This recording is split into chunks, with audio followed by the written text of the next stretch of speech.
Good afternoon, ladies and gentlemen, and welcome to our English transmission, which we resume right now with the new edition of Nile News, bringing you, of course, the latest updates regarding the second phase of Egypt's parliamentary elections with me, Al-Hamalawi. But first, let's take a look at the headlines. Egyptians vote for the second day in the parliamentary elections.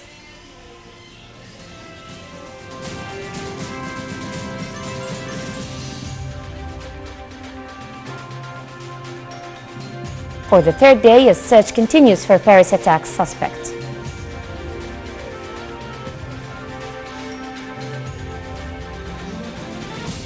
Welcome back. In order to update you regarding the latest developments on the second phase of Egypt's parliamentary elections, the Interior Ministry is currently following up the updates of the elections and, of course, providing full security. We have with us now Dina Houeda, who has with her Brigadier Hatem Fathi, the Director General of the International Affairs Administration in the Interior Ministry.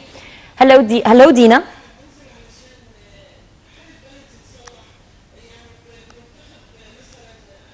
Dina, what is the latest updates?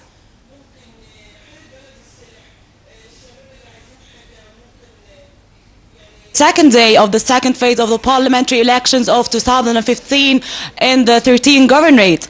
And I have the pleasure now to be joined by Major Ahmed Haider from the International Relations Department here. Good afternoon. Good afternoon, dear. Can you please talk to us about the preparations and steadiness of the parliamentary elections compared to the first phase? Actually, yesterday, Egypt witnessed an eventful day that was characterized by stability and well-organized procedures of the voting electoral preparations.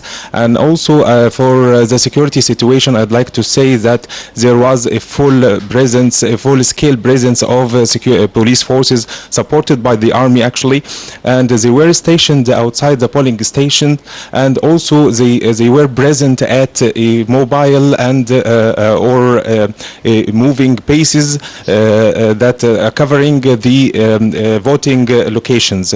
I'd like to say that we are eager and keen to ensure that nobody is intimidated and everybody feel free to go in and cast their vote.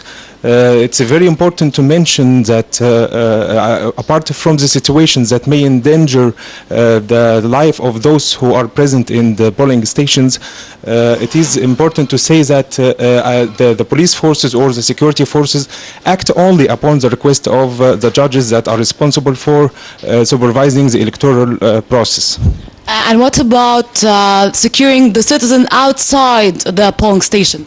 As I told you, that the police forces are stationed outside the polling stations, and they, the security forces on a high alert and full readiness to act and respond to any kind of violations or disturbances, especially in the constituencies that is characterized by familial or tribal clashes maybe are expected there. And the police forces will respond firmly to any kind of these violations to lawbreakers. Speaking about emergency situation, is there any special rooms for this? Yes, actually there is a room coordinating, a central room for the Ministry of Interior, coordinating with other rooms in the police departments around the Republic. And is there any help for the elders to vote?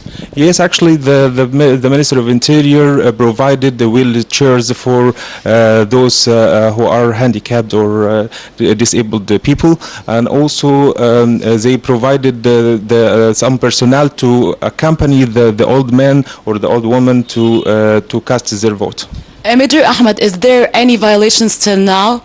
Yesterday, the higher electoral committee stated that there is a few incidents of violations, like such as voting or taking picture of voting ballots and collecting some ballots in return for money.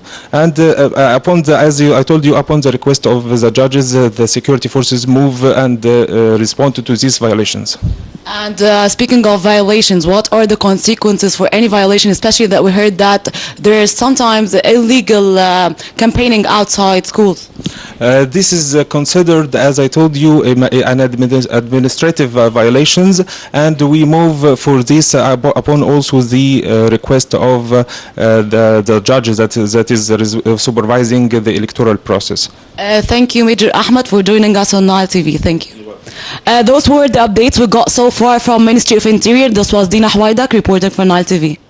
Much Dina, live from the Interior Ministry. Thank you very much. And resuming our news bulletin, the polling stations opened for the second day on Monday in Cairo and 12 other governorates for the second stage of the parliamentary elections. Voting will take place between 9 a.m. and 9 p.m. Monday is the second and final day of voting, with runoff rounds scheduled between November the 30th and the 2nd of December. Voting abroad was concluded on Sunday night. A number of 222 individual seats are contested by hundreds of candidates in the second round. For party lists, there is a total of 60 seats in 2 constituencies in Cairo and the Nile Delta. A total of 160,000 army personnel were deployed to secure polling stations in the 13 governorates in which the second stage of the parliamentary elections takes place. The 13 governorates voting are Cairo, Qalyubiyya, Menoufiya, Sharqiyya, Gharbiyya, Kafr al-Sheikh, Damietta, Port Said, Ismailiyya, Suez, North and South Sinai.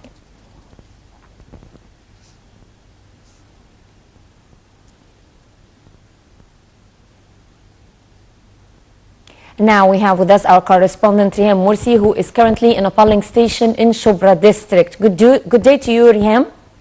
Good day to you, Hala. Riham, how's the situation going on so far on the second day of the parliamentary elections?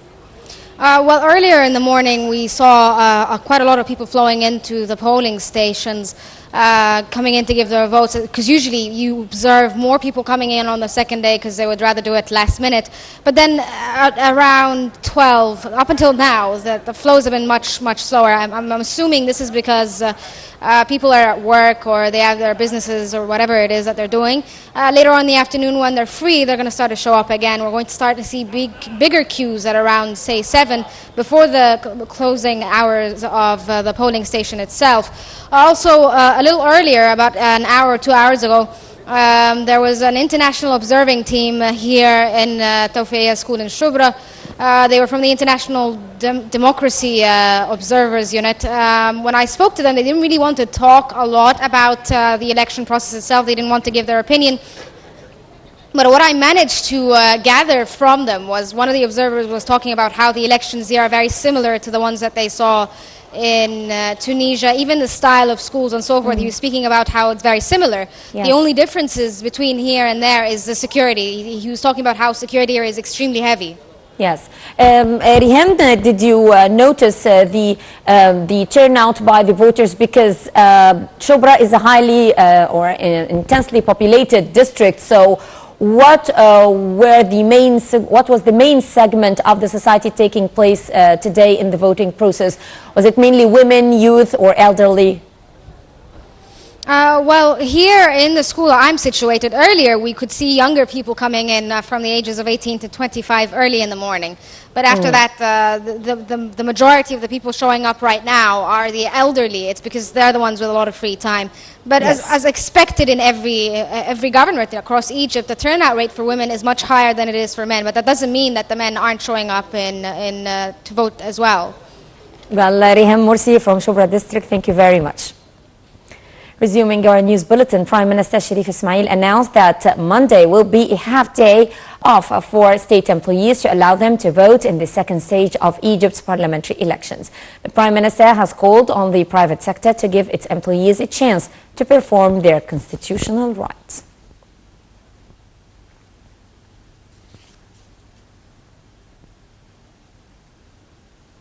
Deputy Foreign Minister Ambassador Hamdi Louza said that more than 37,000 Egyptian expats voted in the second phase of the parliamentary elections. He said that the number represents a 22% increase in the turnout than the first phase.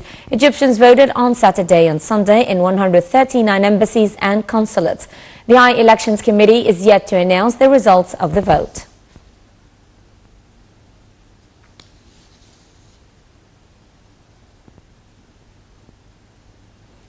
Brussels began a third consecutive day in lockdown under a maximum terror alert on Monday after Belgian police staged a series of raids but failed to find key Paris attack suspect Salah Abdeslam. In an unprecedented security operation for the European capital, schools, universities and the metro were shut in the face of what Prime Minister Charles Michel called a serious and imminent threat of attacks similar to those that killed 130 people in France. Belgian police on Sunday carried out 19 raids in Brussels and 3 in the industrial town of Charleroi, detaining 16 people. The driver of a car was injured after police fired 2 shots when the vehicle drove at officers.